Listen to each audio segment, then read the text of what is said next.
Hi friends, എല്ലാവർക്കും വീണ്ടും സ്വാഗതം. നിങ്ങൾക്കറിയാമോ നമ്മൾ യോനിങ് ചെയ്യുന്നത് എന്തുകൊണ്ട്? അതായത് കോട്ടുവായ.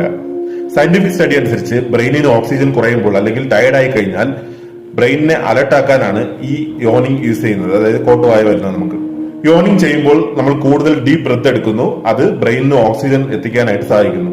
ഇതിൽ ഇൻട്രസ്റ്റിംഗ് ആയിട്ടുള്ള ഫാക്ട് എന്താണെന്ന് വെച്ചാൽ ഈ യോനിങ് എന്ന് പറയുന്നത് ഒരു കോണ്ടിജിയസ് ആക്ടിവിറ്റിയാണ്. അതായത് നിങ്ങൾ ആരെങ്കിലും കോട്ടുവായ ഇടുന്നത് കാണുമ്പോൾ അത് നമുക്കും ചെയ്യാൻ തോന്നും. അത് കുറെ പേർക്ക് അങ്ങനെ സംഭവിച്ചിട്ടുണ്ടായിരിക്കും. ഇത് ബ്രെയിനിന്റെ എമ്പതി കണക്ഷൻ മൂലമാണ് ഇങ്ങനെ സംഭവിക്കുന്നത്. സോ നെക്സ്റ്റ് ടൈം നിങ്ങൾക്ക് കോട്ടുവായ വരികയാണെങ്കിൽ പേടിക്കേണ്ട ഒരു ആവശ്യമില്ല. ഇത് ബോഡിയുടെ ഒരു നാച്ചുറൽ സിഗ്നൽ ആണ്. വീണ്ടും ഇതുപോലെ പുതിയ അറിവുകളുമായി വീണ്ടും വരും. ഇൻഫർമേഷൻ.